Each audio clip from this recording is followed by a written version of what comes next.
empezar como lo hacemos regularmente.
Thank you, Gabriel. Thank you, David. Good afternoon. It's a pleasure to meet you. I've been reading you since I was a teenager with a lot of admiration.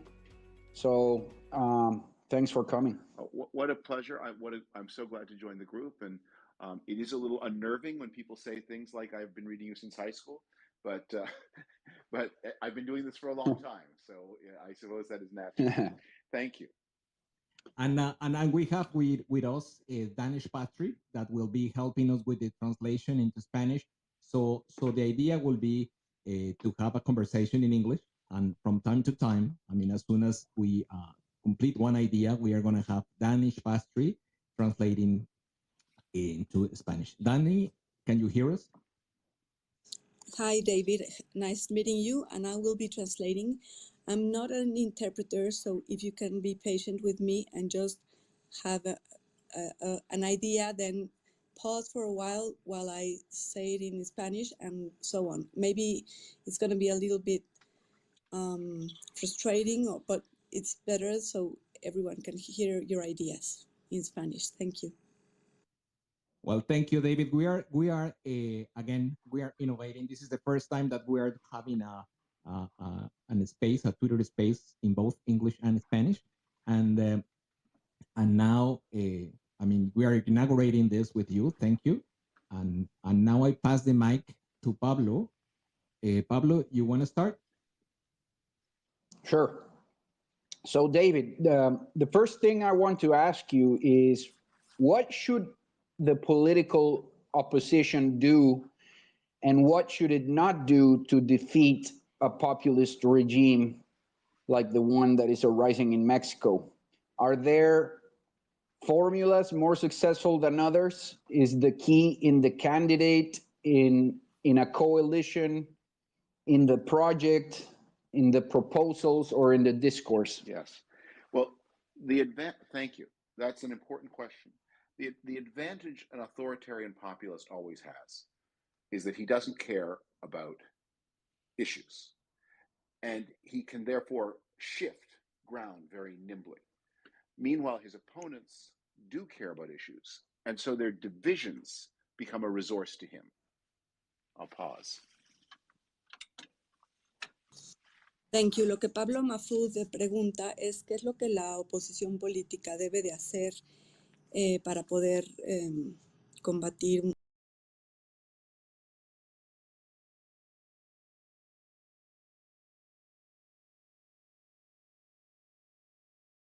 un régimen autoritario. I'm not hearing the translator, so I don't know when it's right to resume. Que no le importa realmente al régimen autoritario, no le importa lo que la oposición tenga que decir o hacer. Él se alimenta o vive de esta división, básicamente. Okay, David, go ahead. Can you hear Danish, the translation, Dave? No. No? Well, I mean, she has just finished. I don't know why you cannot hear. Yeah, go ahead. So the most important thing for an opposition to an undemocratic or a semi-democratic regime is to find some way to postpone the substantial disagreements they may have and to work together on protecting the constitutional values they all share. And there are examples of this. This is how the Solidarity movement worked in Poland in the 1980s. Solidarity spanned a tremendous political space. This is how the anti-apartheid movement worked in South Africa. It spanned a tremendous political space. But the various participants agreed that for now, first priority is to reassert constitutional values and preserve or restore the possibility of our disagreements leading to normal politics and not being used as a resource by an authoritarian leader. Pablo? Sí, Danish. I suppose that, yeah, Danish will translate. Danish? Okay. David Frum lo que dice es que básicamente es importantísimo que todas estas semidemocracia o un país que tiene una joven democracia como la nuestra, que todas las diferencias que tengamos se unan, no importa si tengamos diferentes puntos de vista, lo más importante es que estemos unidos en una misma causa, y eso es lo que sirvió, por ejemplo, cuando fue en los 80s con Méndez y en el apartheid en Sudáfrica. Hasta ahí es lo que pude captar. Espero que esté bien. No, that's okay. That's okay. So, Pablo, go ahead. Okay, my second question, David. What should opinion journalists do in the face of a demagogue like López Obrador, who the people approve of? Populist leaders seem to be made of Teflon. Scandals slip away. And the question is, how should criticism be directed? Daniel. Well, go ahead, David. The situation in Mexico is here very different from the situation anywhere else because of the extraordinary danger that journalists face in Mexico.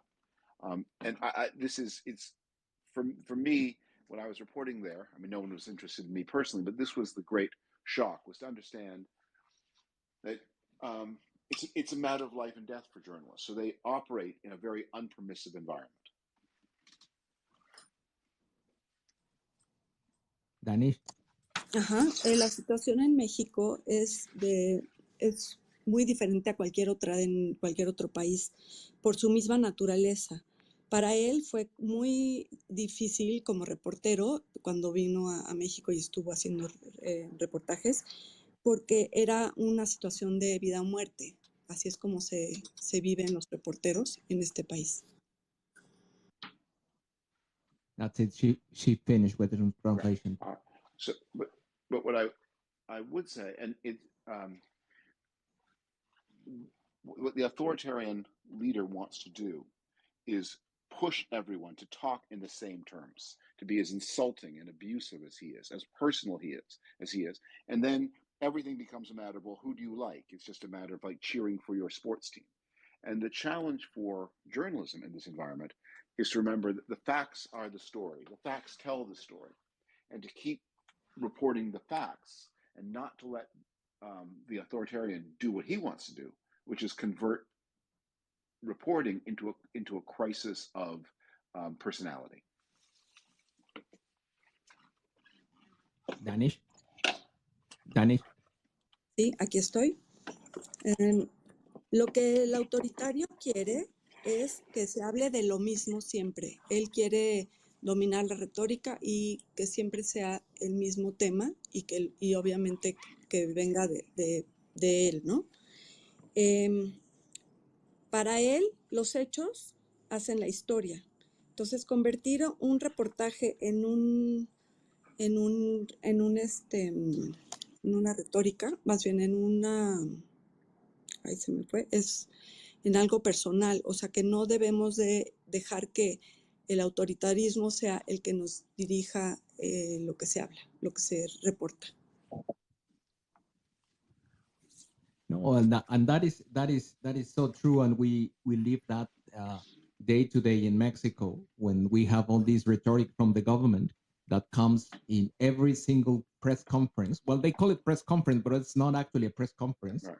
Every day, every morning. And Pablo, I don't know if you want to follow up on this. I would just say one more thing. Journalists are human, and journalists get provoked, and journalists make mistakes. So there, you have to forgive that. But what is the advice? The advice is never to lose sight of that this is about truth versus lies, and that this is not about the media versus the president. This is about the president versus reality. Wow. Wow. Bueno, lo que dice es que los reporteros son humanos, cometen errores y finalmente es importante que sí los veamos como tales, ¿no? Y que, bueno, que deben de corregir sus errores. Pero lo más importante es que el autoritarismo, los periodistas no son, ahí se me fue un poquito la idea, no sé si tú Sí, puedes. que no es una batalla entre la verdad y la mentira, sino entre la verdad y la realidad. Que ese es el debate. Uh-huh. You want to add something, Dave? No, I'll take the next question. Okay, Pablo? You want me to go ahead? Yeah, please. No, Please, one of the things that we have been assessing is that the Mexican institutions are quite weak, and the democratic culture is relatively new in Mexico. And when we have to defend them, sometimes it's not easy to communicate this to the majorities because they don't understand why do we need to defend them. What is your reading, and how can we attract these majorities to get involved into defense of our institutions? Yeah. Well, people are attracted by the promise of a better life, and so so long as the oil money or whatever resource the authoritarian leader has, Hugo Chavez, whoever it is, they will sprinkle money about the landscape, taking most for themselves. And people think, well, at least that's something.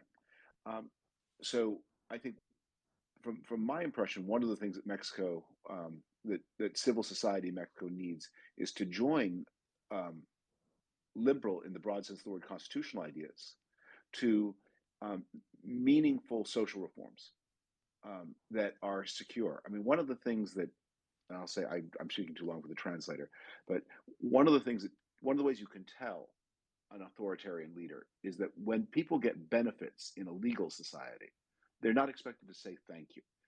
If you go to the hospital in Germany and get medical treatment, no one thinks you should say thank you to the chancellor.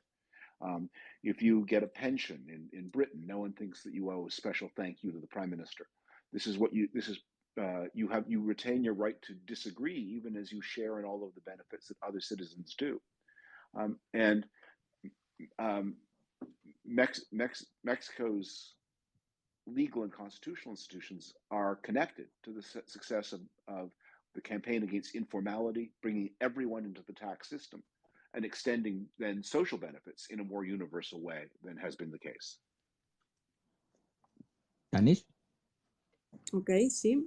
Lo que dice es que las personas buscan siempre tener una buena vida, o sea, tener una vida feliz, y que lo que buscan es que los gobiernos sean autoritarios, les den lo que sea, aunque sea algo, pero reciben algo. Entonces esto para ellos es un beneficio. Y, por ejemplo, en Alemania, la gente, aunque esté en contra del gobierno o no están de acuerdo con sus políticas, ellos reciben ayuda social y no por ello tienen que dar gracias. Igual en Inglaterra y en otros países donde las instituciones sí son fuertes y funcionan, y no por ello es algo que tengan que estar cambiando para, o sea, no reciben esto a cambio de eso, porque son los mismos impuestos que se usan para eso, y todos tenemos el derecho a recibirlos. Es correcto. Entonces, él hace el ejemplo de le das las gracias al sistema, no le das las gracias al líder cuando recibes algún tipo de servicio público, que forma parte de una obligación del Estado. Entonces, como para que la gente se entusiasme y que quiera participar y defender sus instituciones, tiene que salir y primero reconocer que este es un servicio que le da el Estado, no se lo da el líder. Y en esa medida, pues bueno, va a defender a las instituciones. So you want to follow up on this, Dave? No, I'll take we'll double back, and let's take another question, and then we'll double back to it. Okay. So one of the analyses that we have done in this conversation is in these forums regularly, we discuss about the triangle between the military, the organized crime, and the authoritarian regime of López Obrador. And in this context, we see the citizens defenseless. So we are naked. So how can, I mean, Yes. what is in your view? How can we defend ourselves of these threats? Yes. I'm telling you here about your own country that you know better than me, and you don't need someone from the outside to tell you what is obvious. That you need a proper police force, you need a proper judiciary. Let me talk, instead of telling you what you need to do, because you know better. Talk a little bit about the fourth piece. It's not a triangle; it's a square, and that is the role of the United States. And one of the things I observed in my reporting is there's a very unfortunate continuity in the Mexico policy of Joe Biden with that of Donald Trump, which is the United States has had a very short list of things it wants. López Obrador is very willing to grant those things, mostly migration control. And in return, the United States has looked the other way as Mexican democracy has been damaged in ways that I think we would not look the other way with countries that were less important to the United States than Mexico is. Yeah. Dani. Okay. Lo que dicen, bueno, preguntan cómo defendernos del crimen organizado cuando ahorita es un triángulo entre el militarismo, el crimen organizado y el gobierno, ¿no? Entonces, dice que lo importante es tener una fuerza de policía fuerte, una fuerza de policía correcta, el Estado de Derecho, y que, bueno, él dice, no puede venir a decirnos qué es lo que tenemos que tener nosotros en México, pero en Estados Unidos lo que funciona es que, bueno, Estados Unidos y tanto Trump como Joe Biden tenían estas políticas migratorias, las que usaron con López Obrador para, de alguna manera, decir, ok, hacemos esto, pero nosotros nos vamos a hacer de la vista omisa y dejar que el crimen avance, ¿no? Yeah. David? Yes. So, because a lot of the United States is involved in a lot of the insecurity in Mexico. it's Americans who buy the drugs that are carried by the criminal cartels. It's Americans who employ the migrants who are carried by the criminal cartels. It's America that sends the guns. And at this point, the problem is so big. It may be a problem too heavy for Mexican institutions to lift all by themselves without help from partners, of which the United States is not the only one. It's the most important one, but it's not the only one. And so we need to think about how do we make sure that the Army, there must be enormous pressure from the US military to their Mexican counterparts to say a lot of your legitimacy with the United States, which the Mexican military cares about, depends on you not doing the things that democratic militaries should not do. Dani, Patrick? Sí. Lo que dice es que Estados Unidos tiene mucho que ver en la inseguridad de México, porque finalmente, pues ellos son los que traen drogas, ellos son los que también consumen la droga, son los que traen las armas, y pues no puede solo México. Es tan grande el problema que ya llegó a tal nivel que tendrían que buscar socios en otros países, porque no, ya rebasa cualquier otra posibilidad. ¿Y cómo hacemos para que el ejército de Estados Unidos sea un aliado? Y la última parte me medio perdí. No sé si tú la tienes. No. Pablo, did you get the last? ¿Tú viste la última parte, Pablo?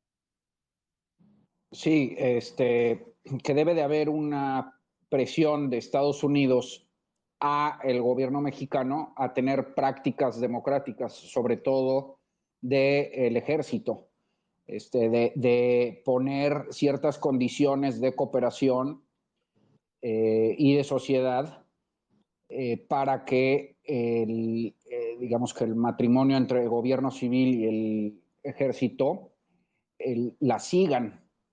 De lo contrario, puede haber sanciones. Dave, you want to follow on this, or yeah, go ahead. Yeah, the United States is the premier supplier of military equipment in the world, and we see in Ukraine how much superior American equipment is to anybody else's. All militaries want this equipment, but we should have the closest relationships only with militaries that occupy a proper democratic place, and that are not engaged in repression of citizens, and are not engaged in police work, and are not taking over large parts of the civilian economy. And there should be consequences in the availability of both hard and soft military technology with militaries that don't observe their proper limits. Estados Unidos es el primer proveedor de equipo para guerra en el mundo.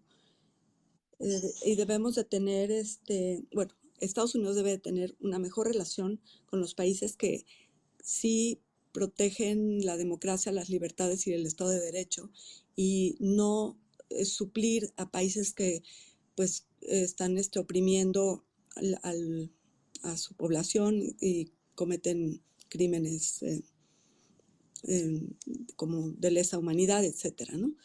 Y que debe de haber consecuencias al respecto, porque si sigue Estados Unidos proveyendo a países que no están dentro de las, digamos, de libertades, derecho, democracia, pues es lo que ha pasado, que simplemente siguen alimentando países que finalmente van a hacer guerra, pero aún, o sea, oprimiendo a su mismo país, ¿no? A su población, y abusando de su poder.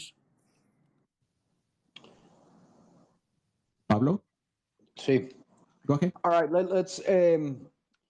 let's keep talking about the United States, David. The elections next year in both the United States and Mexico are going to be spliced. The Mexican one is a few months earlier, and everything seems to indicate that the López Obrador regime prefers Trump and vice versa. Mm-hmm. How do you think the different actors will play on this stage? Well, I think we're moving. Oh, sorry. No, go ahead. I think we are moving into a very hazardous moment in U.S.-Mexican relations. The idea is spreading, not idea. The rhetoric is spreading among Trump supporters that there needs to be a direct U.S. military role in Mexico against the fentanyl cartels. With Mexican approval, if that's possible, without Mexican approval, if not. Now, I don't think any of the people, or very few of the people who are saying this, mean this seriously. It's just something to say on television. It sounds tough as a response to this terrible fentanyl crisis. But this kind of talk can take on a life of its own. Thank you, David. Dice que, bueno, Pablo le pregunta que el siguiente año van a haber elecciones en Estados Unidos como en México, con algunos meses de diferencia, y que cómo veía un poquito la situación de ambos países en estas elecciones. Y bueno, David contesta que México y Estados Unidos está entrando en una relación muy peligrosa en cuanto a que la retórica básicamente es con Trump, y Trump está difundiendo que el ejército de Estados Unidos debe de meterse en México con o sin su autorización para manejar el problema del fentanilo. You want to comment on this, Pablo? No, I'll let David just keep going. As I said, I do want to stress that it is important to say that the politicians who talk in this way, and we're not talking about like random people on television. We're talking about members of the United States Senate, members of the United States House. Donald Trump has even said some of these things, and he's the likely front runner for the Republican presidential nomination. They want to sound like they have something to suggest about fentanyl that is easy and quick and decisive and powerful, and that uses military resources, and they are readying the mind of the country for interventions that are, as I say, with Mexican cooperation if possible, but without it if not. It's a way they talk, but it's something that may become something they stumble into having to do should they have political success and win. Bueno, esta misma retórica la están llevando al Senado y a todos los niveles del Congreso, y básicamente Trump lo que está vendiendo para su elección es que con o sin la autorización de México tienen que haber una intervención en México del ejército de Estados Unidos y contra la guerra del fentanilo, contra el crimen organizado. So, David, a follow-up question on that is, don't you think this will push Joe Biden a little bit to the right in order to sort of not seem easy on the border? That has already, sorry, you want to translate? Traduce tu pregunta, Pablo, porque le están pidiendo que nosotros traduzcamos las preguntas. Bueno, lo que le pregunté a David es que con la retórica intervencionista de Trump, si eso no empujará a Biden justamente hacia la derecha para no parecer que pues es muy suave con la frontera. Es decir, un poco para seguir a Trump, para no perder a esa parte del electorado que también quiere una política dura en la frontera. Go ahead. Well, we've already seen the Biden administration has, in some ways, done this deal. That López Obrador has delivered quiet on the border with the expiration of the Trump era pandemic migration control rules. Everyone in the United States was talking about or predicting a huge surge in migration. That did not happen because of the very harsh methods being used inside Mexico, and some of which have had very tragic consequences for human life, that terrible fire at the detention facility. And the Biden administration seems to be taking the view that so long as American hands are clean, it is quite happy to see this work be done by the Mexicans. And the Mexican government is quite happy to do this work, but it has a price.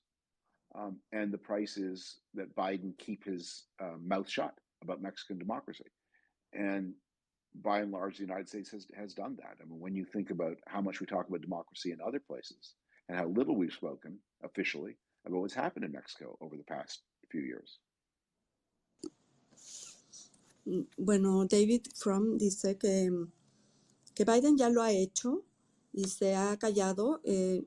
Lo vemos en la frontera, por ejemplo, ahorita con lo de la pandemia, pues no hubo nada, absolutamente nada, ningún apoyo, ninguna actividad ni nada, al contrario, no sucedió nada y más bien hemos visto una gran, tragedia como sucedió en el incendio que hubo en el centro de detención en la frontera y un poco es que México va a pagar el precio, o sea, México, digamos, paga el precio de dejar que Biden haga lo que quiere en la frontera, a cambio de que Biden no va a decir nada acerca de la democracia, de que no está, o sea, más bien que no se está metiendo en cuanto a estos abusos de poder y pues la amenaza que tenemos en nuestra misma democracia.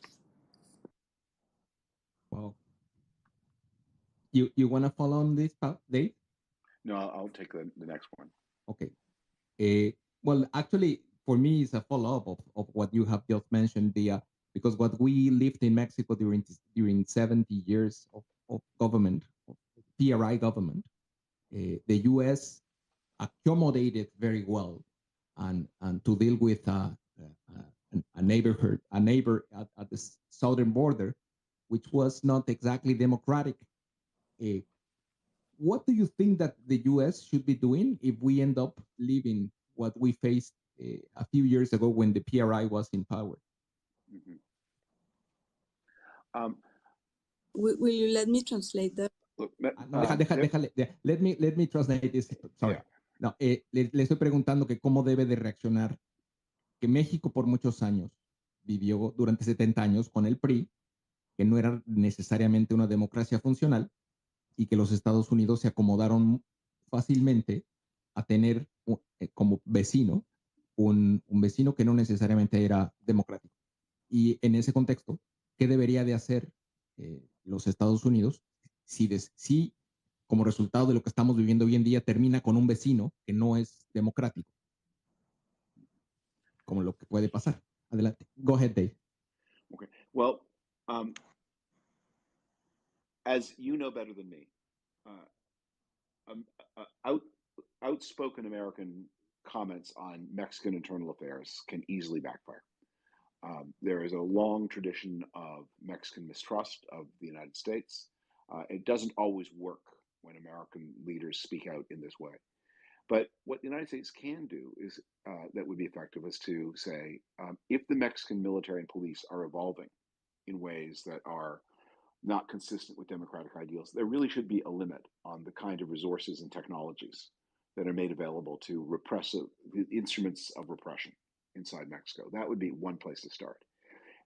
And there should be, and we as a society, and I can say this just as individuals, we need to be very conscious of the people-to-people ties and the relationships because of the mass migration since 1970. The United States and Mexico are bound more closely together on the human level than ever before. And so we have traditions we have a bad habit in the United States where we identify the Mexican state with often discriminated against Mexican American people. And so it's considered somehow bad form to criticize the Mexican state as an individual because you're somehow insulting the traditions of Mexican Americans who face discrimination inside the United States. Thank you, David. Lo que dice es que, como saben, hay mucha desconfianza de parte de Estados Unidos hacia México, pues del gobierno mexicano, pero de alguna manera esto ha evolucionado y bueno, se deben de usar la tecnología y los recursos para combatir este tipo de autoritarismos. En primer lugar, como sociedad, la gente es lo más importante. Entonces, cuando tenemos tantos gente migrando hacia Estados Unidos y que México participa en esto, tenemos que tener una alianza entre ambos países para trabajar juntos de la mano, porque esto, o sea, es un problema de ambos países. Pero de alguna manera esto es como un arma de doble filo, porque al mismo tiempo esta parte de discriminación hacia las personas migrantes o mexicanos o latinos, se ve mal que un estadounidense hable mal del Estado de México, ¿no? Como gobierno de México, ¿no? Del gobierno mexicano como un Estado.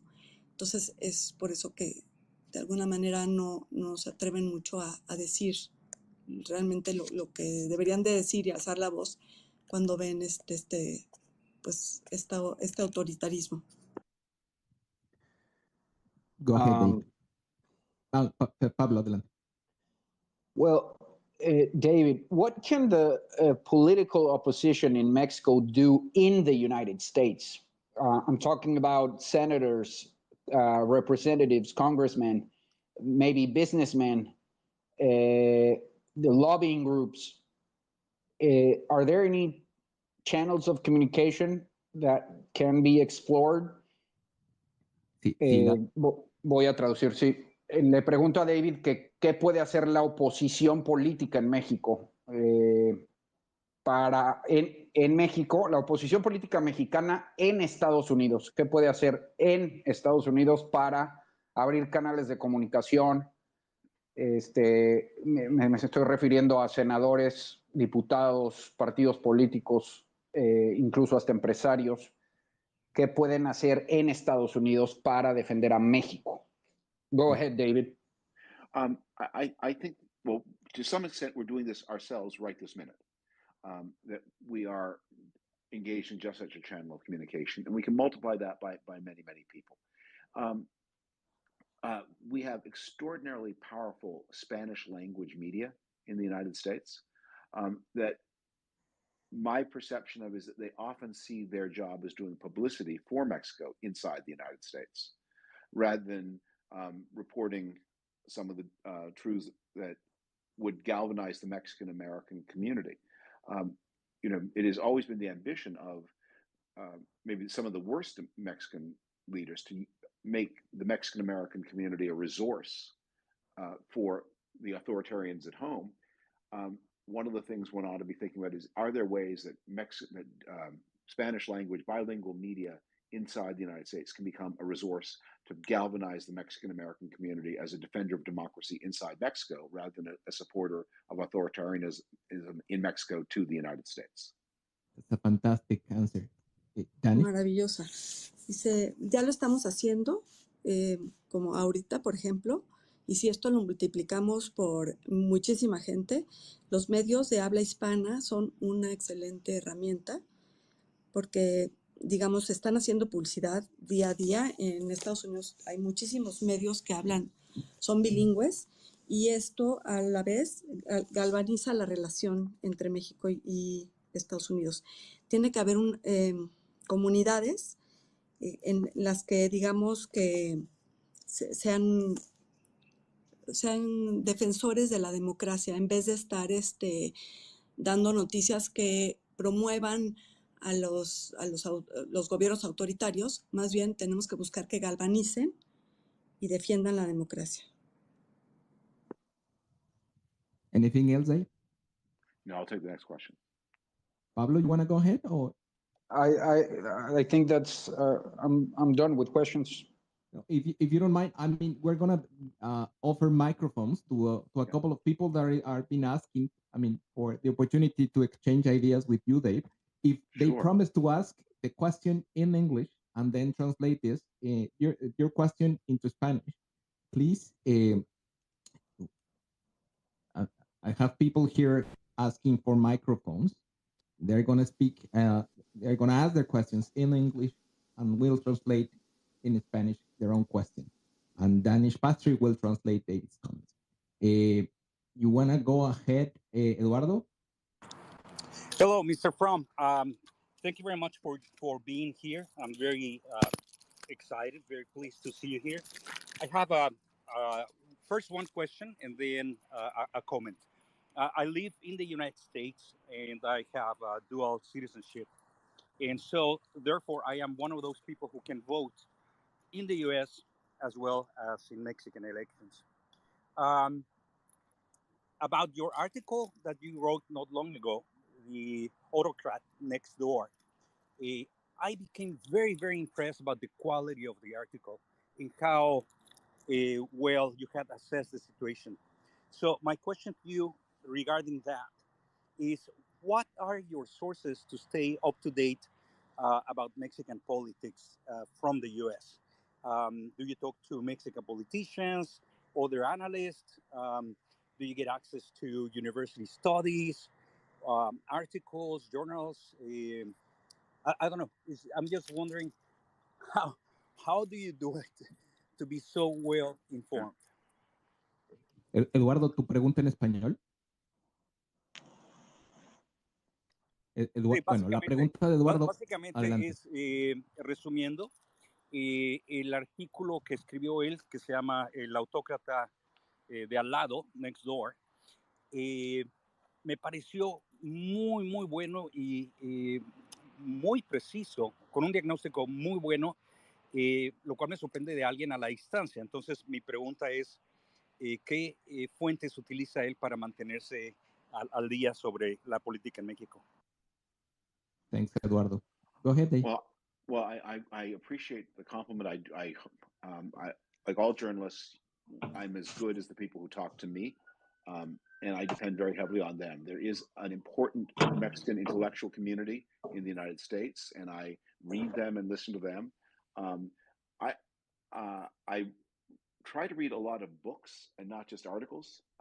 I'm to sort of get into the deeper sense of of how the present connects to the past in Mexico. An enormously important resource, and this is one we're using right now, and that is Twitter. And I am I'm so worried about the future of Twitter, because if you use Twitter well, you find one smart person, and that person is probably connected to 3 or 5 other smart people, and you find someone you think, this person is telling me things I need to know, and then you see who they follow, and you can track communities of knowledge that way.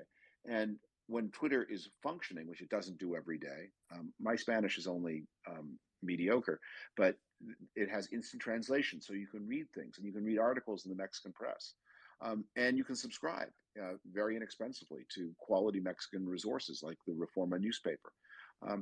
And so I try to keep up, but when it's time to write, I do deep dives, and then I talk to a lot of people. And leading figures in Mexican life do come through Washington a lot, and once you know the people they know, you can beg and plead to be invited to talk to them and listen to what they have to say, and you get that kind of tactile knowledge that isn't always so easy to do merely online. Danish? Sí. Bueno, que aprecia mucho su comentario, que hay muchísima información intelectual. Hay una gran comunidad en Estados Unidos de intelectuales, y él le gusta mucho leer libros, no solo artículos. Bueno, él dice que también usa mucho Twitter, y Twitter te lo conecta, digamos, si lo usas bien, es una gran red de información, porque puedes conectarte con una persona y esa persona está conectada con otras 3, y si sigues, digamos, la trayectoria de esa conexión de personas, puedes tener una gran red de información. Y bueno, él dice que también hay muchos medios que son muy baratos, como el Reforma, en el cual te puedes inscribir, y de ahí también es una gran fuente de información. Thank you. Anything else, Dan? Dave? Let's take the next question. Okay, we have Alberto Fierros. Alberto, your question in English, and then translate your own question into Spanish. Thank you. Yes, for sure. Well, David, thanks for sharing your knowledge with us. But back to the root of the conversation, my question is, how do you see the future of democracy in Mexico when the party of the left is becoming stronger and stronger every day? Ahora, en español. Yeah. Sorry. Bueno, mi pregunta es cómo ve la democracia en México cuando el partido, pues, que digamos que de izquierda está en el poder, se vuelve un poquito más fuerte día con día a pesar de muchos esfuerzos de mexicanos como nosotros. Now, Dave, is yours. Okay, yeah. Well, not to quibble, I don't know that I would call Morena a party of the left. I mean, we do it all the time in our reporting, but where are the universal social programs? Where is the aid to businesses and individuals during the COVID pandemic? I mean, I'm sure you've seen the charts about how much less Mexico spent to help people through COVID than Brazil did. Where is the activist state? That this is a personalist state. It's an authoritarian state. It certainly denounces the wealthy, but what does it do for the poor? What has it done to expand opportunity? How are the schools better? I mean, I think the one thing that Lopez Obrador is not is a kind of conventional social democrat. He's not interested in building structures of redistribution. And many of his closest political allies are some of the very wealthiest people in Mexico. And he is using protectionist measures to exclude competition that would lower prices and benefit ordinary people. My understanding is that Mexicans pay some of the highest prices in the world for their cell phone services because the competition next door is excluded, and the person who has become enormously rich because he has an uncompetitive cell phone market is one of the most important allies of the supposedly left-wing President Lopez Obrador. It's true. Yeah, thank you so much. Dan? Sí. Bueno, él no llamaría a Morena como un partido de izquierda, más bien pregunta, bueno, si fuera de izquierda, ¿dónde están los valores universales? ¿Dónde está el manejo contra la pandemia y el COVID? Como, digamos, compara a México con Brasil en ese sentido. ¿Dónde está el Estado de Derecho? Y él más bien lo ve como un partido autoritario, donde no hay oportunidades. ¿Dónde está la educación? ¿Dónde están las escuelas? Habla mucho de la pobreza, sin embargo, bueno, critica mucho al, ¿cómo se llama? A la gente rica, pero se deja a los pobres completamente abandonados, ¿no? Entonces él dice que no es un partido de izquierda, excluye completamente a la competencia, da como ejemplo, bueno, él se rodea de gente rica, pero por ejemplo no da oportunidad para inversión o para competencia. En México, por ejemplo, es de los países que más pagamos por servicio de celular. Cuando tenemos, bueno, él no lo quiso decir, pero yo lo voy a decir, a Slim, que es un aliado del régimen, ¿no? Entonces, por eso no hay competencia. Gracias. Yes, thank you. I'm going to welcome Jorge Guajardo, which is here. Jorge, you wanna make a question today? Thank you for the opportunity, and I'd be glad to. And David, thank you for doing these spaces with the Mexican community. Just a quick question. I've read both of your books on President Trump and his style of authoritarianism, and I see a lot of coincidence with Mexican President López Obrador. I see them as being identical. And yet I see Biden presidency doing everything to change course in the United States from what they see as the past of Trump, and yet willing to condone everything that a Trump would do in Mexico. Yeah. United States in its foreign policy as pertains to this new type of authoritarianism. Yes. I think you're absolutely right. I mean, the Biden administration has made Mexican policy a low priority. It has maintained a lot of continuity with the Trump policy. President Biden wants the frontier to be quiet, migration to be slowed. Lopez Obrador is willing to deliver that. And that has been Biden's priority. And my guess is, as with any pressure that you try to suppress, the pressure explodes. And my own fear is that we are heading to a real crisis in Mexico in 2024. That is the election will look unfair. It will look unfree.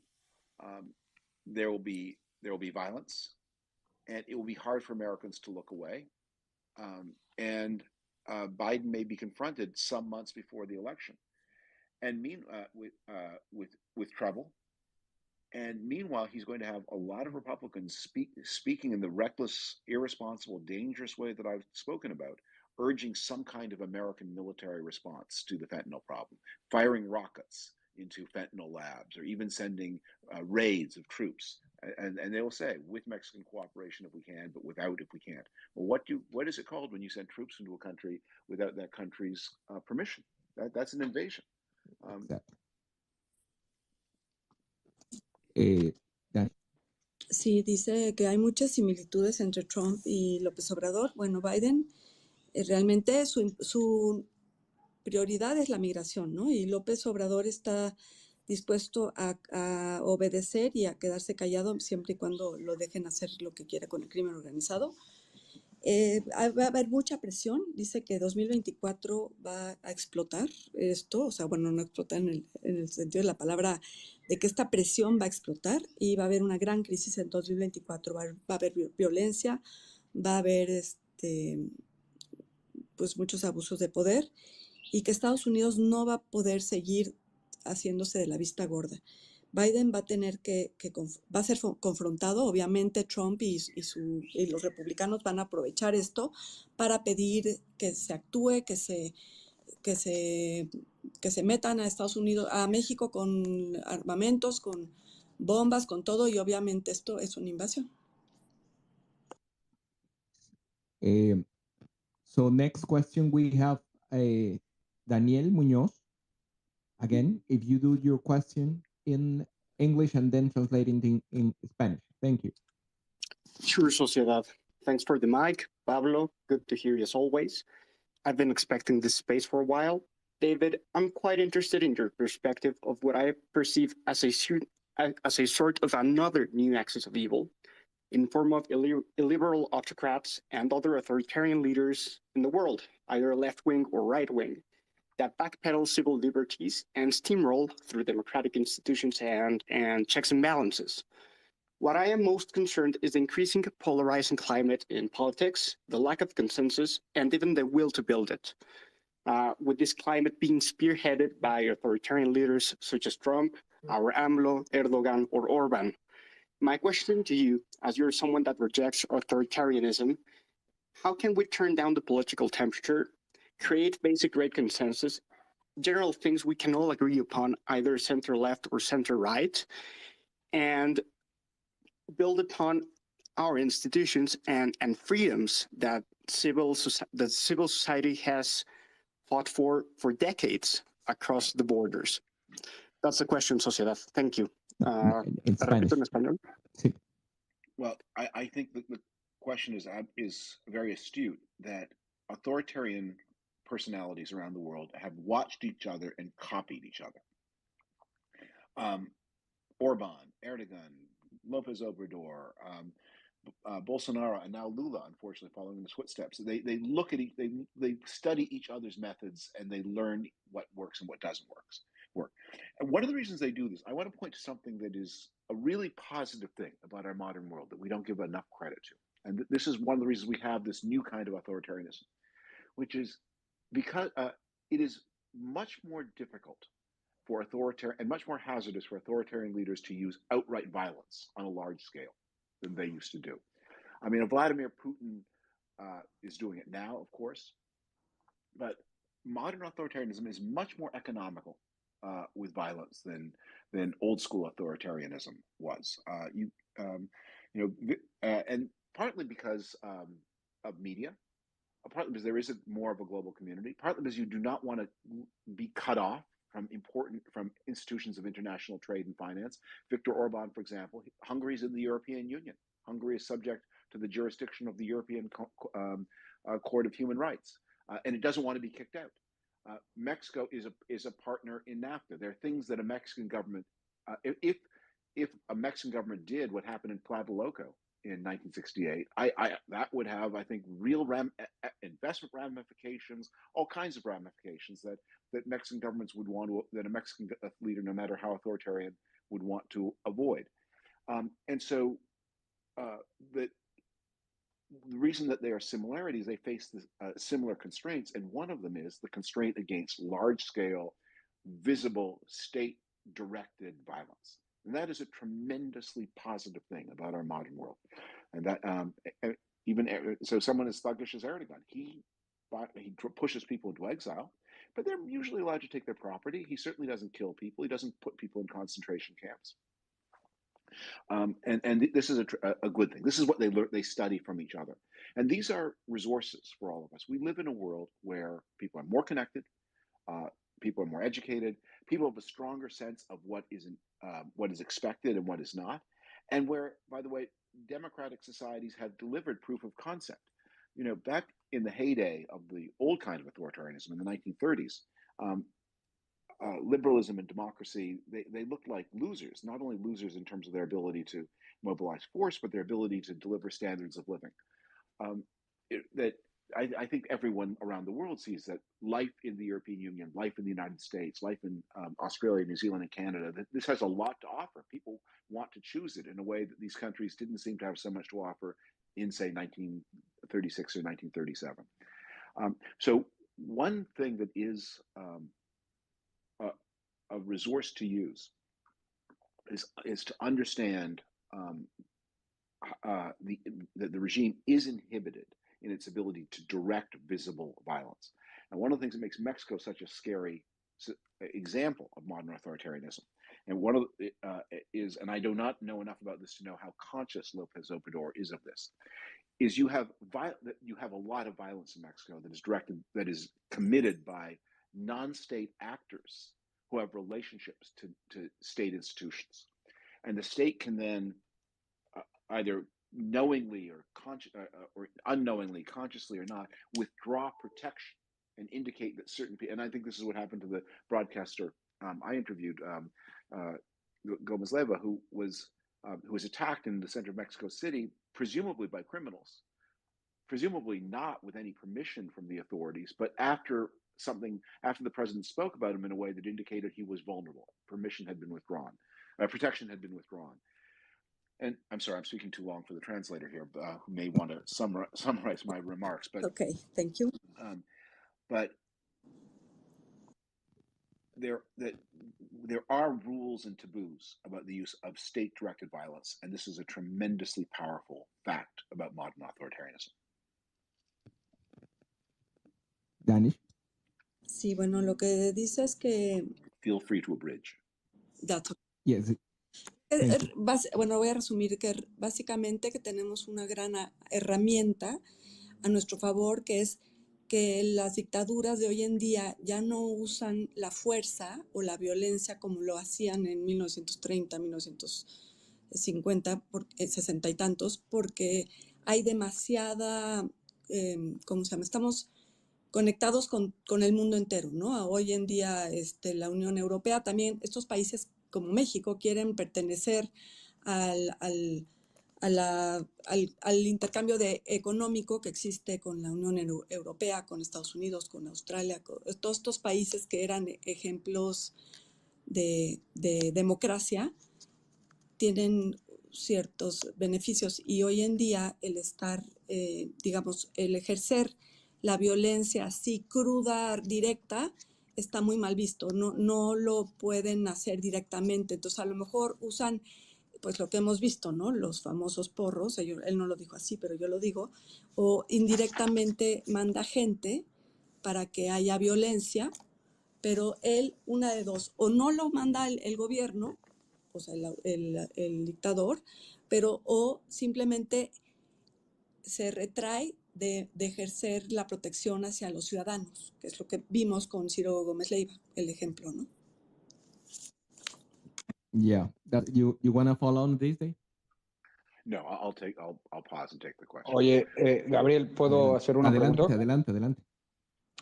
So, David, you were a former, you're a former conventional Republican, or maybe sort of traditional conservative. And you already outlined what a proper social democratic leftist government would look like. So my question is, what's the future of conservatism? How should a conservative democratic government look like in the 21st century that is not aligned with populism? Voy a traducir. Mi pregunta a David Frum es cómo cuál es el futuro de la derecha. Ya dejó claro cuál es más o menos el semblante de una izquierda moderna, pero ahora me gustaría saber, él siendo conservador, o habiendo sido conservador, republicano tradicional, ¿qué le depara a la derecha democrática? Please. Yes. Well, maybe it's just because I'm getting old, but I increasingly think that societies need both their left and their right, and that each has something to contribute, and that is especially true with societies that are moving toward development, like Mexico. That I think the things I would have said in 1985 about free trade and the need to fight against monopolization of the economy, and the need for dynamic and competitive enterprise economy, the danger of economic controls of any kind, of controls on rents or controls on profits. I think all of those things are a tremendously powerful resource. I think one of the things I have changed my mind about to some degree is that while all of that is true, and those are great contributions that the right has to make, the left has important contributions as well. You need universal systems of education. You need universal systems of health provision. You need some measure of social insurance. You need effective tax collection. That taxes not just those who are vulnerable to taxation, but that taxes the wealth where it is found. And I think a lot of our debates about left and right in fully developed countries are not really applicable to countries that are moving toward development. Sí, bueno, dice que él ha cambiado mucho su postura en durante los años, porque ahora digamos que tanto la izquierda como la derecha se necesitan hoy en día en una sociedad donde el desarrollo es importantísimo, y en países como México. Él dice que en 1985 él hubiera impulsado hubiera atacado, por ejemplo, el monopolio, pero hoy en día se necesita recursos poderosos para contribuciones de sistemas universales de educación, para impuestos, de gobierno, etcétera. Entonces, ya es tan importante la izquierda como la derecha. Yeah, thank you. You wanted to follow on, Dave? I do want to follow. So the question is, what is the future of conservatism? I can intellectually give you both predictions, not all of them so cheerful, and wishes, which are more cheerful. But the question that seems to me much more excites and moves me is, how do we stabilize democracy after this 20-year period where it seems to have been going backwards? And how do we stabilize it for more and more of the world? And then I would say there are things that the tradition I grew up in has to offer, and there are things that the tradition I did not grow up in also has to offer. And to me, the exciting question is, I think we need to move beyond. I'm in my 60s now. We need to move beyond the debates we had when I was in my 20s. Politics, the questions always change. And we have been in a period where democratic and liberal ideals, constitutional ideals, have been in retreat. They need to go in advance. And that's one of the reasons I think this conflict in Ukraine is so important. And let me pause here, and I want to say something about that, because I know Mexico is at some remove from that conflict. Pablo? No. Yeah. Okay. Let the translator go to work. I want to say something more. Okay. Dani? Ok, él dice que, bueno, Pablo pregunta que cómo se puede, cuál era su fórmula para una postura conservadora equilibrada, ¿no? Y bueno, esa es la interpretación. Y él dice que ya estamos en otro momento, que la política avanza, evoluciona, y lo más importante es, lo más emocionante es que tenemos que avanzar. Ya no podemos estar como era la política antes. O sea, vemos como lo que está pasando en Ucrania, y que eso es un gran ejemplo de cómo está avanzando la postura conservadora, que ya se están estabilizando, digamos, cada día más. Es muy emocionante para él, y que siempre hay que estar en un constante cambio.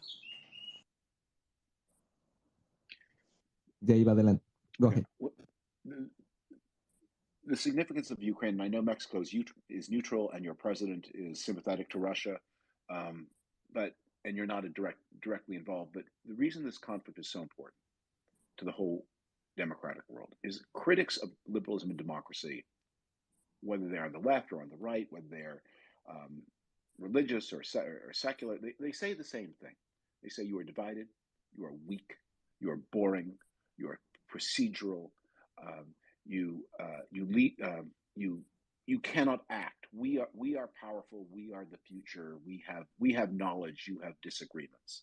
You let people deny God. You let men dress like women. You let people make mistakes with their lives. You let them smoke or drink if they want to. You let the rich get rich, and you let the poor get poor, and you're just a mess. And this happens. This line of criticism gets heard once a generation, and then there's a crisis, and then what you discover is, yes, all of those things look true, but when you really put democratic societies to the test, they're enormously strong. People will give their lives for these ideals. People will cooperate across borders for these ideals, and I think that it's not just Vladimir Putin who's getting the shock of his life, but the cooperation among many different countries to support Ukraine. It's a shock of the life to everyone. And the reason why would-be authoritarians, whether it's Modi, whether it's Lopez Obrador, whether it's the South African regime, that they are instinctively against Ukraine, is because they're seeing we hear this is a test of cooperation and power. And their criticism of liberal regimes is that they are weak. La democracia dice que siempre está cambiante, ¿no? Que es un ciclo completo. Digamos que estamos divididos, ¿no? La gente que cree en democracia son aburridos, son como quien dice los nerds, ¿no? En cambio, bueno, deja que no haya Dios, que no haya, que los hombres se vistan como mujer, que fumen, que se casen entre personas del mismo sexo, etc. Y luego los ricos se hacen más ricos, los pobres se hacen más pobres.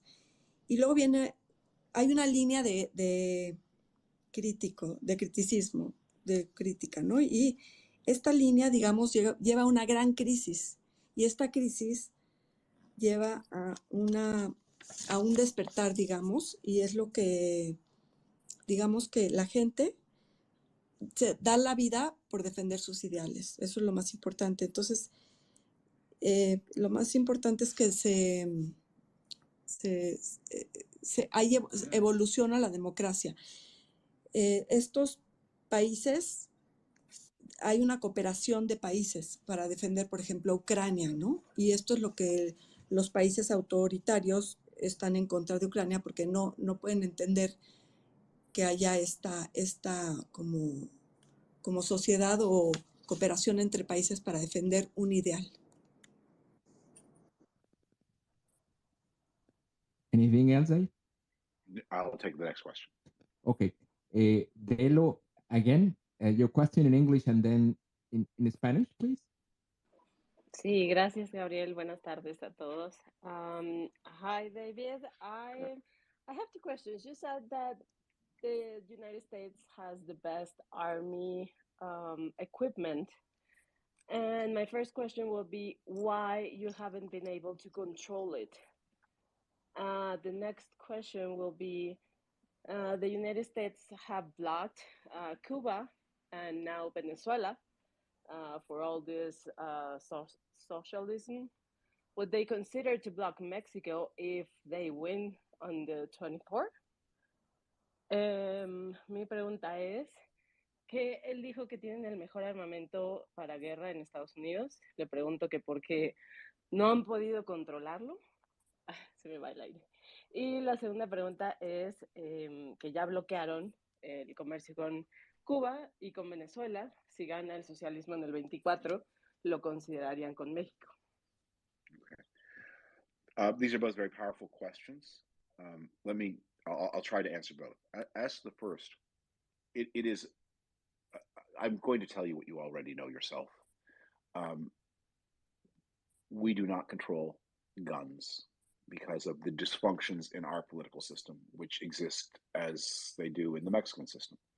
It's a shame and it's a scandal, and it's something for which so many American families suffer in blood and grief. We don't control the guns here.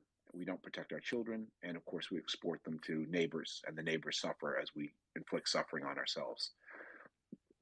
So what can I say about this that you don't already know? It's a national shame. It's a national scandal. But that's not, I mean, it's not exactly military equipment. It should be military equipment, but unfortunately, it's also civilian equipment. And this is one of our griefs and shames. Let me pause there and let the translator take that, and then I'll answer the question about Venezuela and Cuba. Ok, la primera pregunta es de que no controlamos las armas por la misma razón que no se controlan tampoco en México, ¿no? Ahí vemos las matanzas en escuelas y a niños, y es verdaderamente un escándalo y es una vergüenza nacional. Ellos pues se sienten muy, muy apenados por esto, ¿no? Y no es necesariamente no son armas únicamente militares, sino que también son civiles. Dave? Okay. And the second question about Cuba, Venezuela, and Mexico. I don't believe that, and again, you will all know better, but my reading of López Obrador and Morena is they are not exactly a socialist movement, or even really exactly a left-wing movement. They're a personalist movement. And that in many ways they protect the existing distribution of property and wealth in Mexico. They don't criticize it. And López Obrador and Morena have been very respectful of, and maybe even too much so, of American red lines and American property interests and NAFTA property interests. So I don't think you're going to see that. But what I do worry about, and this is more like Venezuela than like Cuba, is that the Mexican state could lose control over large parts of Mexican territory, and criminal organizations could become a kind of parallel or even substitute government. And the writ of the Mexican government will just stop running over big parts of Mexico. Ok, no cree que Morena o López Obrador son socialistas ni de izquierda, más bien es un movimiento personalista. Y él dice que realmente están, es una repartición de riqueza. O sea, realmente no es que tienen mucho que perder, digamos, porque hay mucha propiedad en Estados Unidos. Entonces respetan mucho eso, a diferencia de Cuba y Venezuela. México, por ejemplo, si sigue así, sí podría ser, el crimen organizado podría ser un gobierno paralelo al gobierno, ¿no? Manejando el crimen organizado, y sí, esto podría ser muy peligroso para México. Thank you. Anything else? We move to the next one. Yeah. So, and when I say that I worry about the decline of state authority, I don't mean this just, I said territory, but I don't just mean territory and land. I mean, I wonder if the Mexican state completely controls all of Mexico City, or whether there are parts of Mexico City that are penetrated by organized crime in a way that where the Mexican government just doesn't have authority there either. And there are parts of the Mexican government that the Mexican government doesn't itself control, and where criminality and state intermingle. This is, I think, very much what happened in Venezuela, where it just became just such a dangerous country for anyone who wanted to lead a normal, law-abiding life. But I don't see. I worry about chaos in Mexico. I don't worry about a socialist takeover leading to sanctions and hostile relations. But I do worry about a breakdown of the authority of the state. Él dice que, bueno, en términos de territorio, el Estado básicamente está penetrado por el crimen organizado. Entonces, lo que más le preocupa a él es que el gobierno no controle al crimen organizado. La criminalidad y el Estado se mezclan, o sea, se lleguen a mezclar y sean uno mismo, digamos. O se use la fuerza para gobernar, ¿no? Lo más peligroso, dice él, no le preocupa tanto que haya una intervención como Cuba y Venezuela, sino más bien que nos convertamos en un país donde el crimen organizado esté completamente gobierne y estemos fuera de control, o sea, que no haya un gobierno que realmente ponga orden. Estado fallido. Anything else, Dave, or we move to the next one? Let's okay. move. Okay, Nacho, again, a very short question, please, Nacho, in English and then in Spanish, please. Okay. I have news for you, Mr. Frum. In Mexico, maybe 30 or 40% of the territory is right now is belong to the criminals, the different cartels we have in Mexico. And one of the questions you say about President Lopez Obrador is respecting the property of the U.S. Citizen in Mexico. That is a problem for, the problem we have with U.S. They only thinking in his business. And while nobody touch his business, no problem is that authority destroy the country. And hopefully, I think U.S. need a strong Mexico as Mexico needs U.S. So that's the problem. The politician and the businessmen in U.S.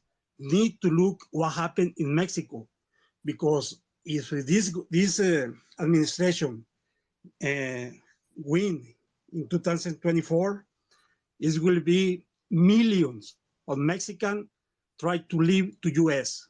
And that is a fact. Thanks. Ahora en español. Pero breve.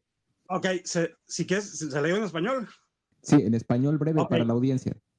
Ok, lo que le estoy preguntando, señor, es que le tengo noticias. Actualmente en México, un 30 o 40% del territorio está controlado por el crimen organizado, y el problema que tenemos muchos mexicanos es que los Estados Unidos siempre ven por sus negocios, por las propiedades de que sus ciudadanos que tienen negocios en México los respeta este gobierno, y no les importa que si eso pase, aunque esté destruyendo al país. Entonces, eso es lo que le comenté, y que si no ponen atención a lo que está haciendo el gobierno de López Obrador en México y vuelven a ganar en el 2024, millones de mexicanos van a tratar de irse a vivir a Estados Unidos. Gracias, Dave. Gracias. Dave? Yeah. No, I feel the power of that question. I was very intensely involved with the debates over U.S.-Canada free trade and then NAFTA, and then I worked on preparing the reception at the White House for President Vicente Fox in September 2001. And I remember seeing him on the South Lawn of the White House in September 2001. And if you'd asked me in 1994 or even in 2001, what do you think Mexico will look like when you are 75 years old, David? I would have said, I think it'll be close to being a fully developed country by then. It'll look like Portugal.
Potencialidad de ser un país desarrollado no lo está viendo, y también de México, de no tener esa ambición de llegar a hacer esto, ¿no? Entonces para él dice que le rompe el corazón, ¿no? Que es muy, muy triste.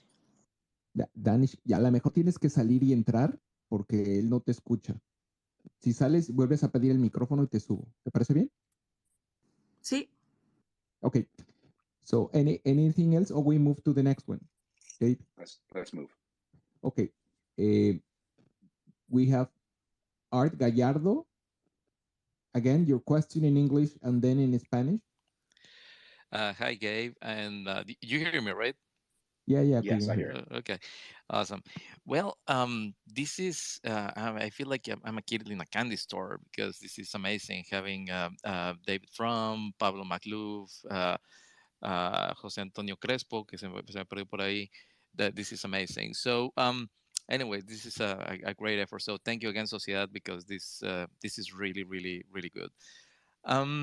Well, and actually, Pablo addressed, these issues. So I'll just try to dig a little deeper into this because I think he was right on a couple of things. And one of the, I really feel that conservatives in the U.S. and in Mexico hold a very important piece of the solutions for both countries. And we have some big issues that overlap, the obvious ones that come up in the U.S. all the time. I currently reside in Texas, so like assault style weapons, drugs, immigration, etc. But there are so many more things, trade, as you were mentioning, in your previous answer. So and as Pablo mentioned, like the elections are coming up, both are going to overlap.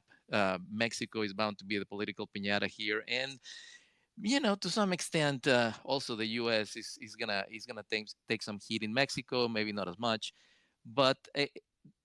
David, you mentioned this, but I actually, in the way that Pablo asked that question about the, the lobby and maybe some industry people, etc. Yeah, influencing what happens in the U.S.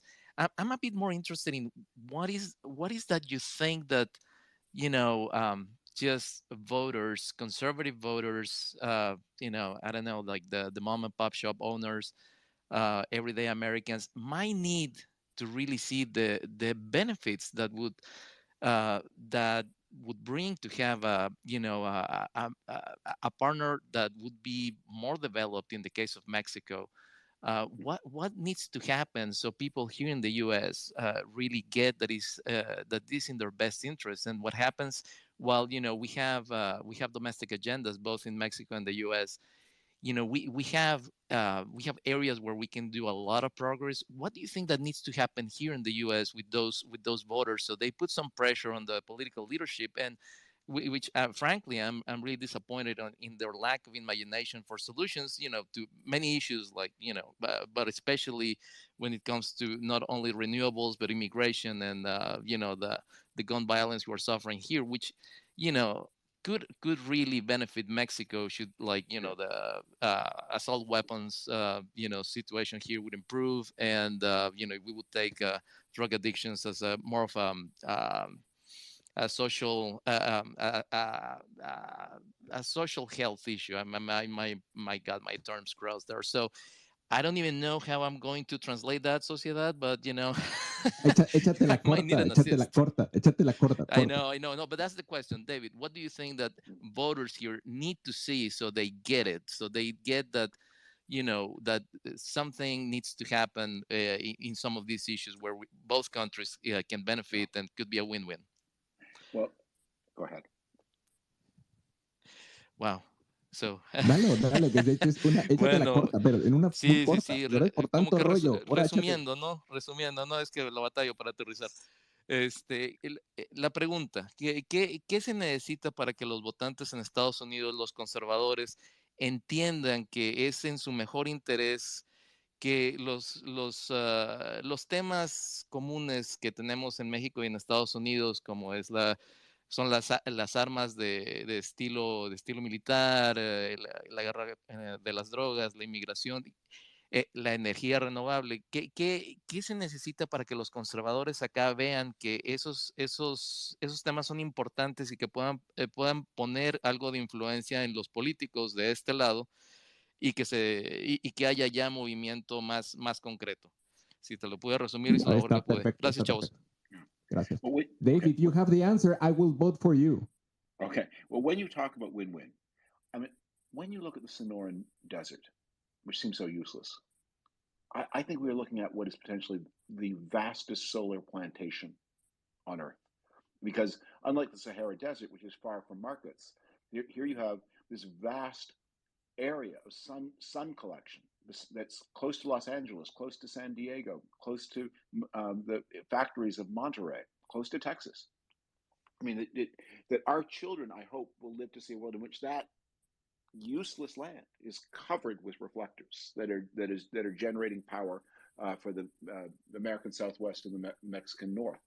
And those are but right now, this is a thing I learned when I was down in Mexico reporting for the story I wrote. There's about $5 billion of Canadian investment in building solar plants in the Sonoran Desert that cannot be connected to the Mexican grid, because Lopez Obrador decreed that in some year that was important to him, some percentage of Mexican electricity was generated by Mexican-owned resources. And that percentage in that year, whatever it was, whatever year he had his first kiss of the prom or whatever it was, that's like the Bible to him. And so the Canadian solar plantation can't be linked to the Mexican grid because it would push foreign ownership of Mexican electricity production over this magical percentage of when he was young and had his first kiss.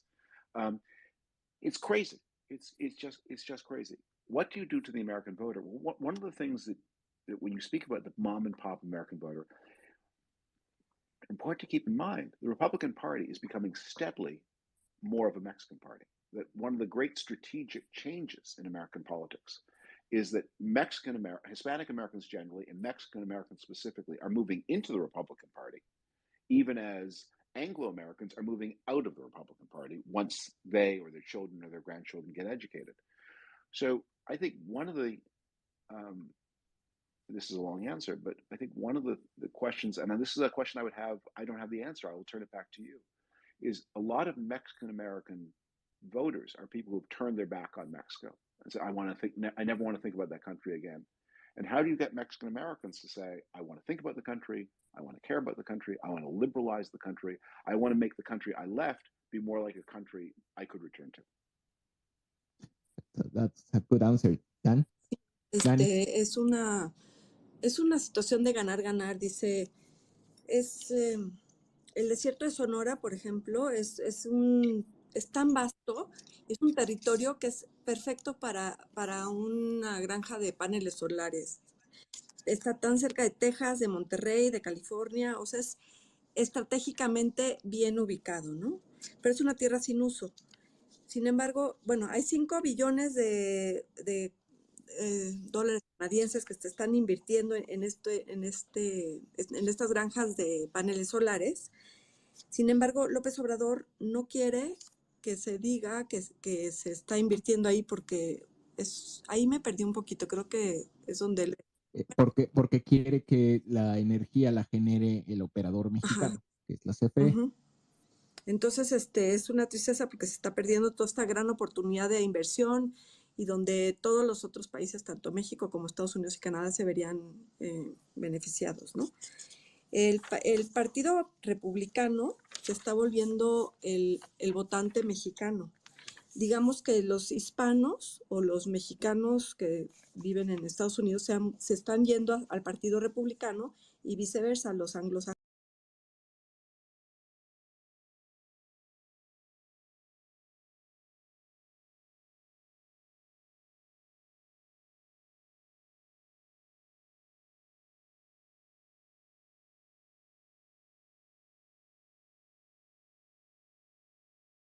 Emigran a Estados Unidos, ¿no? ¿Qué quisiera yo para el país que yo dejé? ¿Qué quisiera yo aportar o qué quisiera yo regresarle? O cuando yo regrese, ¿qué es lo que me gustaría que ese país fuera? You want to make a follow on this? No, right? I'll take the next question. Okay. We have Consigliere Miguel. Hi, hello. Thank you for the space, as always, Gabriel. David, it has been really interesting to listen to all the comments. We are an NGO based on the sovereign state of Quebec. Being a Canadian, you will understand the reference. And I'm really mad that we haven't talked about Quebec in the equation. But getting to serious matters, I'm worried. I keep hearing people trying to interpret a situation, what we are going through with old paradigms. I believe that the left and right concepts that we have are maybe outdated. Well, I think that they are outdated. Um, Nowadays, the rules of engagement have changed. As a matter of fact, what we are seeing in the States with the new incitatus in the figure of Donald Trump running for president while he has been already charged, may, from my point of view, may indicate that we are really seeing the end of the Cold War and a time of inflection. These classes, this interpretation of the world that we are trying to use is probably not allowing us to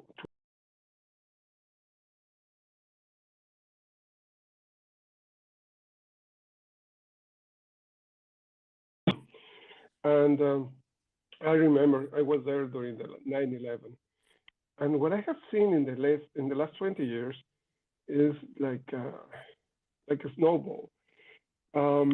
People are afraid. I would say most of the voters in the States, and they are trying to go to old values. Everybody's trying to get back to the best period in their lives, and I think that that's what is going through. Also, it's going on in Mexico as well. Pablo certainly is not left. He is free. He's trying to govern under the pre-paradigm. He is trying to bring back what worked in the 70s, what he saw the pre was doing in the 70s. The problem is that nowadays the world has changed. Climate change will change everything, and that's in general the sensation that I have, that we are misunderstanding, we are misreading the signs, and therefore we are not being able to understand and analyze what's going on. All of this to say that the key question is, how can we avoid a conflict between Mexico and the United States, and how can we manage to bring populations in Canada, in the States, and Mexico to work together as a region? I think that the vocation, the only way to get out of this is to integrate the region in order to ensure better competition. I don't know, what do you think on this? En español, sorry, if you want me to... Dale. En español, I will do the short version. I think, creo que estamos interpretando, estamos usando paradigmas que ya no funcionan, en la derecha, la izquierda, corresponden a formas de ver el mundo y tratar de comprenderlo del siglo pasado. Cambio climático nos impone una nueva realidad y necesitamos entender qué es lo que sucede para poder arreglar el problema. Y al final del día necesitamos ver cómo podemos integrar la región, Canadá, Estados Unidos, México, para que podamos ser competitivos en el ambiente en el que estamos en el día de hoy. That in a nutshell. Quedo escuchando. Gracias. Thank you. Well, that was a very rich message, and let me say two things about it. One is sort of a semi-joke, and then I'll take a serious point. So the caller, the participant joined from the Canadian province of Quebec, which he called the sovereign nation of Quebec. And that's a funny joke. I'm from Canada originally, so I understand this. That Quebec is the French-speaking province in Canada. And there was a famous joke when an exasperated person said, "What do Quebecers want? Canada's a pretty good country. What do you want?" And the answer is, what we want is an independent Quebec within a united Canada. Which sounds contradictory, but you know what? The modern economy said, what do I want? I would like sushi delivered to my house in 30 minutes. And capitalism says, okay, if you want that, we'll deliver it. Like the customer choice. There are things that people want, and the answer is not to tell them they're stupid. The answer is to say, well, how do we figure this out? You know, the terrible Irish problem. We all grew up with this, watching terrible terrorism divide this tiny little island with so few million people. And what was the solution? Is in Northern Ireland, the part of the island of Ireland that was contested, everybody got both an Irish passport and a British passport. You're both Irish and British. To which the answer is, well, that doesn't make any sense. Yes, it does. It works. It solved the problem. And you can believe you're Irish if you want to. You can believe you're British if you want to. And then until Brexit, the border disappeared and people moved back and forth, and there are people who lived in Northern Ireland who identified as Irish, and there are people who lived in Northern Ireland who identified as British, and they might be next door, and they didn't kill each other. And so these are the kinds of creative solutions I think we all need to find. Now, very profoundly, the question about AMLO not being left being a man of the pre. I had, when I was reporting on Mexican politics, I had a long conversation with one of the distinguished pollsters in Mexico. And I'm sorry for the translator, this answer is long. And I said, tell me about the AMLO voter. Who is the core AMLO voter? This pollster said,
perfil del votante de AMLO, y yo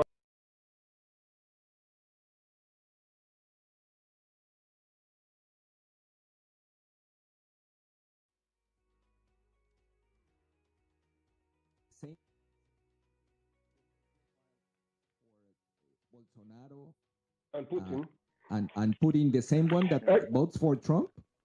I think that the thing here is that there are people that are they are dreaming of the glories of the past, and they want to bring the certainty of what they experienced when they were young.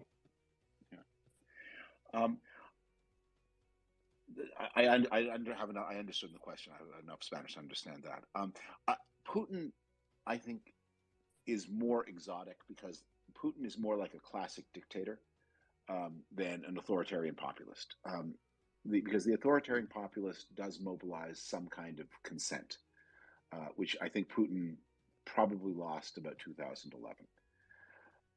But I think it is true everywhere, maybe in all democracies and semi-democracies, that there's a question between people who say, I want the good old days, and people who say, I like the bad new days.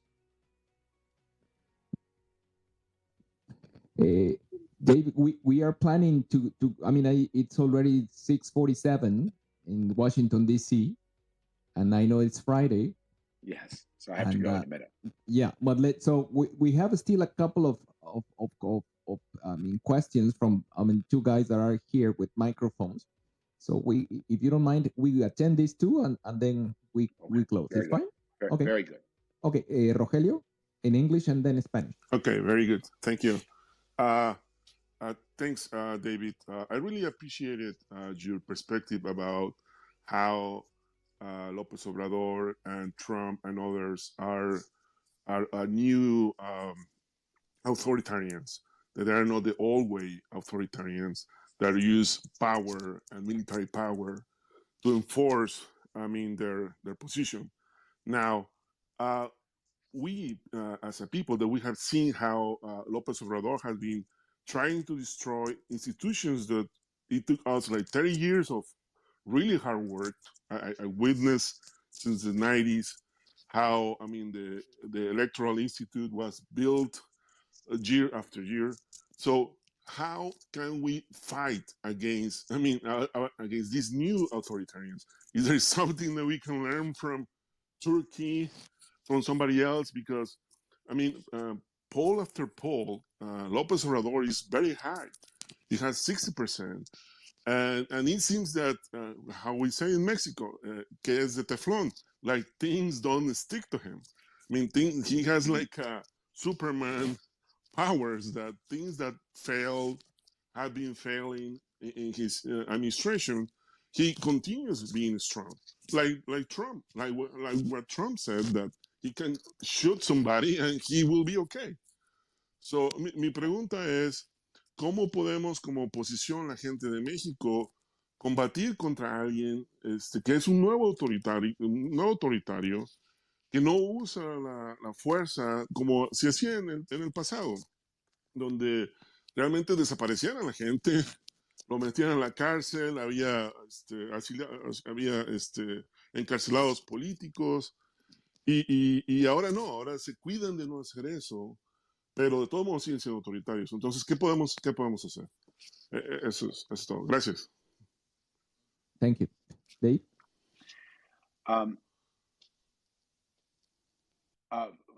First, I remember this pollster I spoke to a minute ago, but I talked to it a minute ago, who described the Lopez Obrador voter, pointed out that Lopez Obrador is exactly as popular at this point in his presidency as every one of his predecessors, except for Peña. That's correct. So the question is, what are Mexican polls really measuring? There's a lot of deference to authority in Mexico, and maybe it's just capturing that.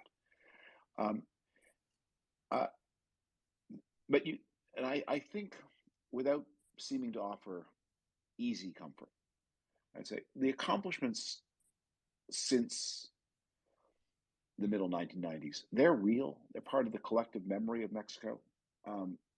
And although they're under attack, in many ways they have resisted attack.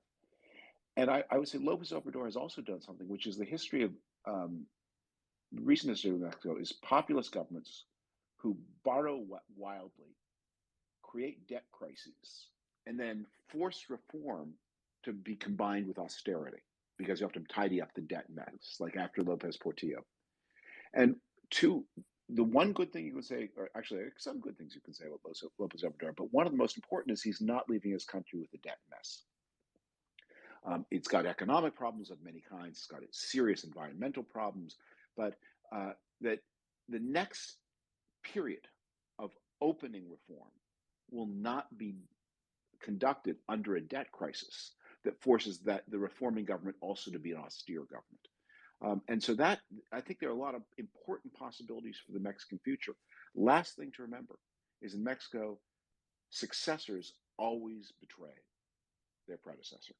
Always. I think if there's one rule of Mexican politics that I've learned, it's that the hand-chosen successor always betrays the man who chose him. And so it may be that the stooge president that Lopez Obrador is looking for may, without a debt crisis, may be in a position to mobilize these forces in Mexican society that are there, that are so creative and so powerful. Thank you, Dave. Danish? Sí, sé lo que López Obrador es igual de popular que como eran sus predecesores en el mismo año que se encuentra ahorita. ¿Qué es lo que las encuestas miden en México? Realmente, pues, es como muy relativo, ¿no? Los logros, digamos, desde 1990, pues habían ataques y todo, pero la historia o sea, la historia que nos cuenta es que crean crisis económicas, ¿no? Y grandes crisis económicas, las cuales cuando llega el siguiente gobierno, generalmente pues llegan a arreglar todo lo que el otro deshizo, ¿no? No deja lo bueno, algo que sí puede decir bueno de López Obrador es que no deja al país endeudado. Y bueno, el próximo periodo no es una crisis mortal, ¿no? No es una crisis digamos que el país está verdaderamente en el suelo. México tiene algo que es muy constante, es que su predecesor siempre traiciona, más bien, el que llega al gobierno siempre traiciona a su predecesor. Entonces podemos estar prácticamente asegurar que el que llegue va a querer hacer las cosas, movilizar a la sociedad y todo para hacer las cosas bien. We hope so, Dave. I have doubts that the next one will necessarily defeat or will try to defeat López Obrador. But let's see. Sara, en español y luego en inglés. Ok, primero en español. Yo le quiero preguntar cuál es la función que tienen los partidos políticos de oposición. No están regulados para ser instituciones fuertes, pero tampoco se han adecuado a la nueva estrategia, sobre todo de comunicación política, leo yo, que tiene el presidente y ha avasallado con la oposición en este sentido. Entonces, ¿cuál es su recomendación, perspectiva, visión de los partidos políticos en México? I'll try to do it in English now. I'm asking about what about the role of the political parties? They are not like legislated to be strong institutions, but they have to do it. Mainly, we have been seeing this because of how opposition has been unable to go into the legislative power. So what's your perspective, or what's the route for these institutions, democratic institutions, in order to get into the harmony among the powers? Thank you. Well, I have to be very careful here because I'm telling, again, you're all people who live this life, and I'm just observing it. And I don't know your country as well as you do, but my perception from the outside is the Mexican parties are all about things from a long time ago. The PRI is about stabilizing the country after the revolution and trying to put it on its footing and trying to keep Mexico less dependent on the outside world than it was 100 years ago. And the PAN is all about the protest of Catholic Mexicans against a secularizing state. And the PRD is all about the anger that the events of 1968, the massacre at Tlatelolco, was never dealt with honestly. And that the people who went there with idealism and hope were brutally murdered by the military. And all of these things, and they're all powerful, but the PRI is about the 1910s and 1920s. The PAN is about the 1920s and the 1930s, and the PRD is about the 1960s and 1970s. And at some level, we say, all of that was a long time ago, and you have to deal with now. And the question for now is, how do you build a Mexico that has a proper social insurance system for the left, that is proper trade and guarantees of enterprise for the right, that is integrated into the world economy, and that is on its way to catching up to what it could easily and should be a country as wealthy as Spain, Portugal, and the southern part of Italy. That could happen. It would take 20, 30 years of strong growth, and you would catch up with Southern Europe. That's the goal: catch up with Southern Europe, enterprise, and a social insurance state. Yeah. Danish? Sí, dice que tiene que tener mucho cuidado en decir las cosas porque él no los está viviendo como los estamos viviendo nosotros. Pero su percepción es de que, por ejemplo, el PRI pues surgió a raíz de la revolución, ¿no? Que pues fue para llevar, que sea menos dependiente que hace 100 años, ¿no? El PAN era para pues, digamos, los mexicanos católicos que tenían cierta ideología. Y el PRD era el enojo de varias personas que murieron a manos de los militares, ¿no? Pero todos estos países, todos estos partidos fueron creados, digamos, en 1910, 1920, en los 60s y 70s. Son demasiado antiguos, o sea, llevan demasiado tiempo. Entonces, ¿cómo construyes un servicio social integrado, ¿no? A la economía, una economía integrada a la economía global? Digamos que la idea es que México se convierta en un país como el sur de Europa. Eso sería lo mejor que le pudiera pasar, y sería con un servicio social de Estado integrado y con economía global. Gracias. We're gonna go to the last question that we have from Eduardo in English and then Spanish. Eduardo, exactly. I'll do that. Thank you very much. This has been a terrific session. I have really enjoyed it a lot. Somebody asked, what can we Mexicans overseas do?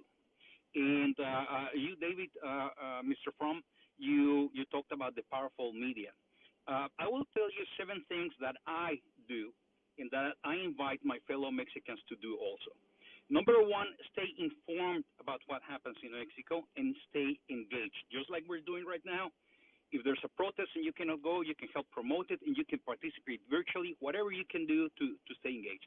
Number 2, share information with our fellow Mexicans overseas. Number 3, I think this is key, is vote.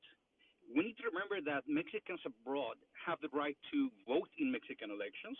We need to remind our fellow Mexicans about that.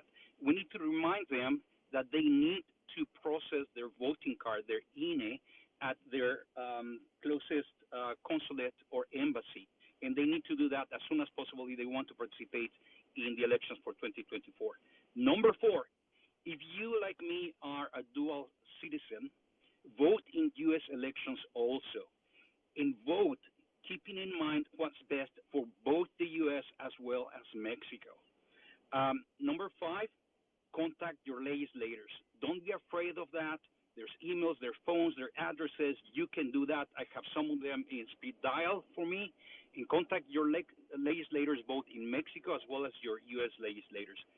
Personally, I engaged my senator and also my local Congress lady a couple of times last year to alert them about threats to Mexican democracy and to ask them to please keep an eye on what was going to happen on November 13th in Mexico as well as February the 28th, so they could get an idea of how important this was in Mexicans being upset about it.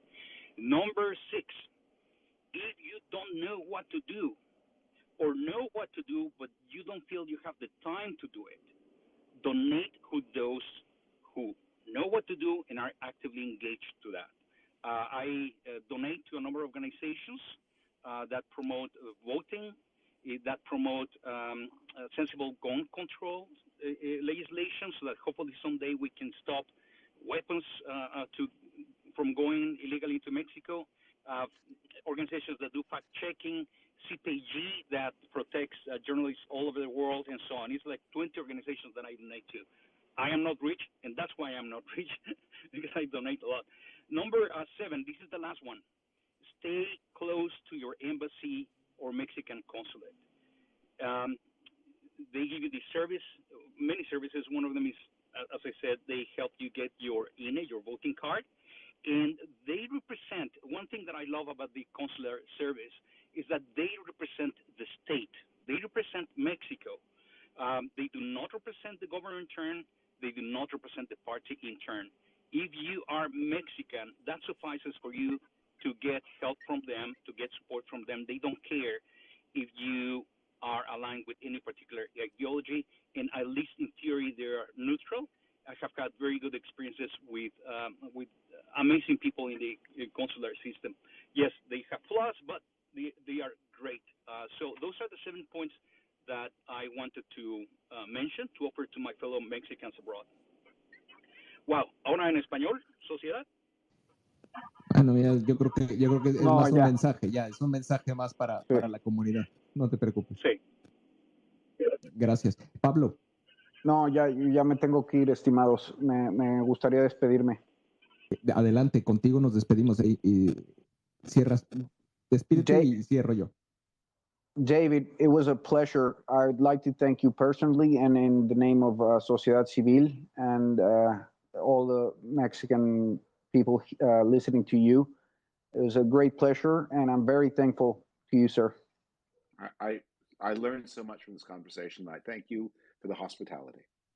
Dave, thank you very much for your time. And I know it's Friday, it's 7 p.m. already. So enjoy your weekend. And hopefully we will have another exercise like this one in the future. Thank you. Bye-bye. Bye-bye.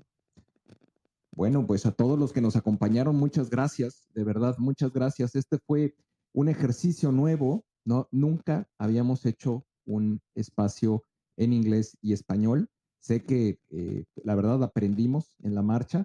No lo teníamos perfeccionado y quizá hay muchas cosas que mejorar. Por favor, mándenos un mensaje con cómo lo vieron, si creen que vale la pena hacer otros espacios como este de esta manera, cómo lo podemos mejorar.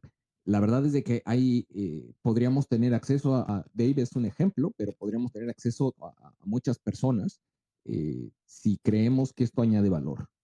Si esto resulta interesante, resulta útil, y si todos quieren participar, por supuesto. Entonces, por favor, mándenme un mensaje directo, se los voy a agradecer. Y pues bueno, que tengan un muy buen fin de semana. Danish Pastry, muchas gracias. Yo sé que esto no es fácil, yo lo he hecho en el pasado y la verdad es que se necesita tener, el cerebro se cansa y esto es pesado. Se tiene que estar pensando, estar escuchando y estar pensando en la traducción al mismo tiempo. No, sí es una chamba. Muchas gracias. Y fueron poco más de 2 Con horas. mucho Así gusto que, y encantado. no, yo sé, pero sí se necesita entrenamiento para eso. Yo recuerdo haber hecho esto y sí, termina uno con dolor de cabeza. Muchas gracias, de verdad. Si quieres dar un mensaje a la comunidad Danish Pastry. Pues realmente es importante todo lo que podamos transmitir a otros países. Y sí, una de las preguntas que más me llamó la atención fue eso de tener esta ambición de querer ser un país desarrollado y que seamos a la altura de lo que México debería de ser y no conformarnos con menos. Exactamente, el umbral del merecimiento. Hay que trabajar sobre eso.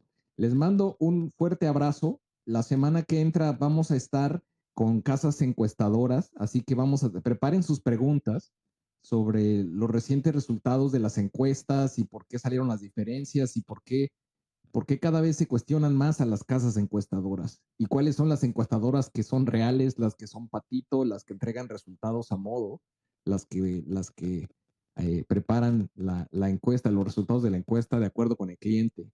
Hay que tener mucho cuidado, hay que saber de dónde sacar la información y los vamos a tener tan pronto tenga confirmación de las casas encuestadoras que van a estar con nosotros. Les mandaré, por supuesto, una invitación y los espero ver por allá. Tengan un muy bonito fin de semana, pásenla bien y a los que son padres, ya se acerca el Día del Padre, así que celébrenlo y los que no son padres, pues también pásenlo bien padre. Cuídense mucho, que tengan buen fin de semana.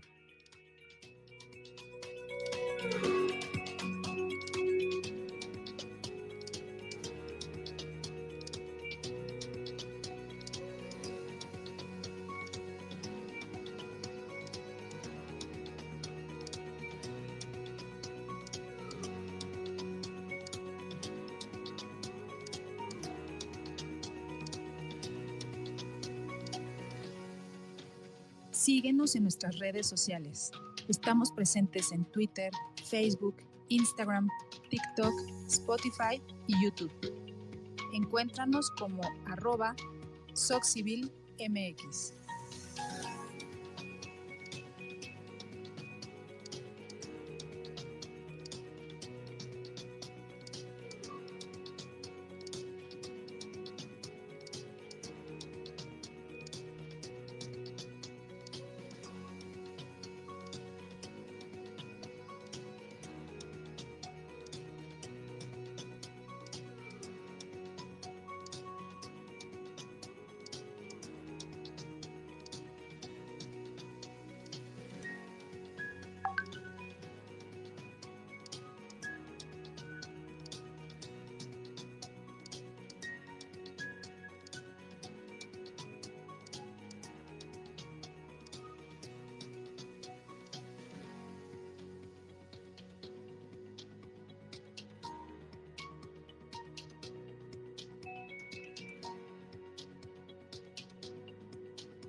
pues muchas gracias, de verdad. No, muchas gracias. Hicimos algo diferente. Vamos a seguir innovando y ¿por qué no intentar cosas que pudieran parecer imposibles? Y lo vamos a lograr. Cuídense mucho. Les mando un fuerte abrazo. Buen fin de semana. Bye. Cerramos en 5, 4, 3, 2, 1. Bye.